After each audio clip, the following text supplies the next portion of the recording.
I just got my hands on the 1987 horror film, The Lamp, on Blu-ray from Vinegar Syndrome. Before I get to the review, I wanted to quickly share when I first became aware of this film. Now that happened all the way back in September of 1987 with issue number 67 of Fangoria magazine. The cover on this promised our bloodiest issue ever, and damn, it really delivered on that promise, with coverage of Hellraiser, Street Trash, and Evil Dead 2, just to name a few. Also included on page 44 was The Lamp. Oh, and I have to mention this ad for horror masks that include Hitler and Ronald Reagan. Oh, and they spelled Reagan wrong too. Weird. But this is not an episode of Back Issues, so let's move on.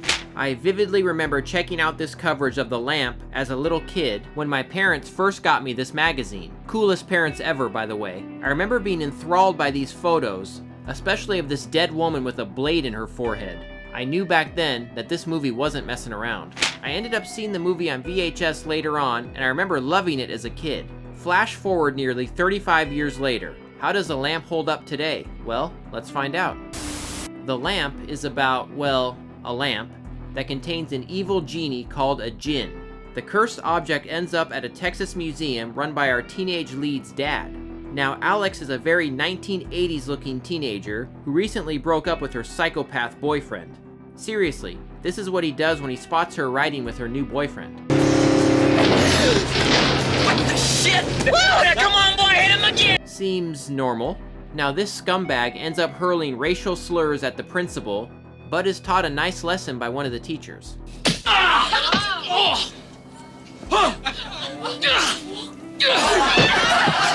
So the teenagers head to the museum for a field trip, and strange things start happening.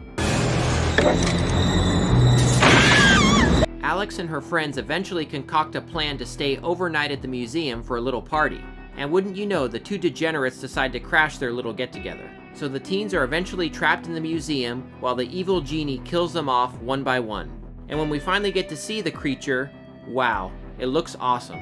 I love practical effects. There's just something so cool about seeing an actual physical object on screen rather than a CGI creation. And this thing delivers. Now, the makers added in some cool lighting and smoke and stuff, which is great, but they also chose to add in some animated effects, which kind of takes away from the monster, in my opinion. But even still, it looks awesome. The movie has some great gore effects too, including that scene with the dead lady from Fangoria magazine. Good stuff. The performances are good all around, and the lead is pretty likable. The direction by Tom Daly is stylish and solid. This was actually his only film credit, and he sadly passed away in 2014. One of the interesting things about this film is that it has a bit of a mean streak.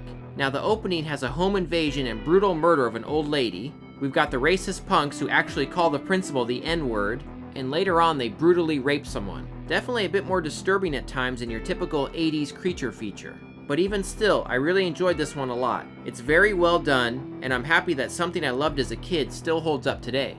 For this release, Vinegar Syndrome was unable to locate the original negative, so instead they used a 2K scan of the 35mm inner positive. Now, what does that mean? Basically, when doing a restoration, you want to be able to use the original camera negative. Now, if that isn't available for some reason, the second best thing to use is the interpositive. Now, you will lose a bit of detail, but it's still a solid source to use for restoration.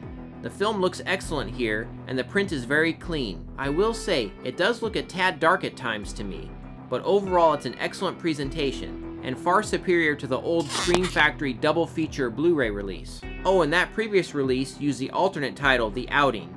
I definitely prefer the Lamp title. When doing the restoration, Vinegar Syndrome found some extended scenes. Now, there's a bit of a frame jump before the new scenes, but it's not at all distracting, and the extended footage looks fantastic. The new scenes consist of dialogue extensions that I think really add to the film, and I'm happy to have this extended version available for the first time ever. Unlike the old Scream Factory release, the Vinegar Syndrome edition has some excellent special features. We've got a group commentary track, theatrical trailer, and best of all, a 36-minute making-of documentary. It includes interviews with multiple cast and crew members, and touches on every aspect of the production. I've said it many times, but I love these making-of documentaries. It's one of the many reasons why I love physical media so much. This release includes a thick cardboard slipcover. Also included is reversible art with that alternate title. The Lamp is another home run release from Vinegar Syndrome. It's a fun 80s monster movie, and I highly recommend picking it up.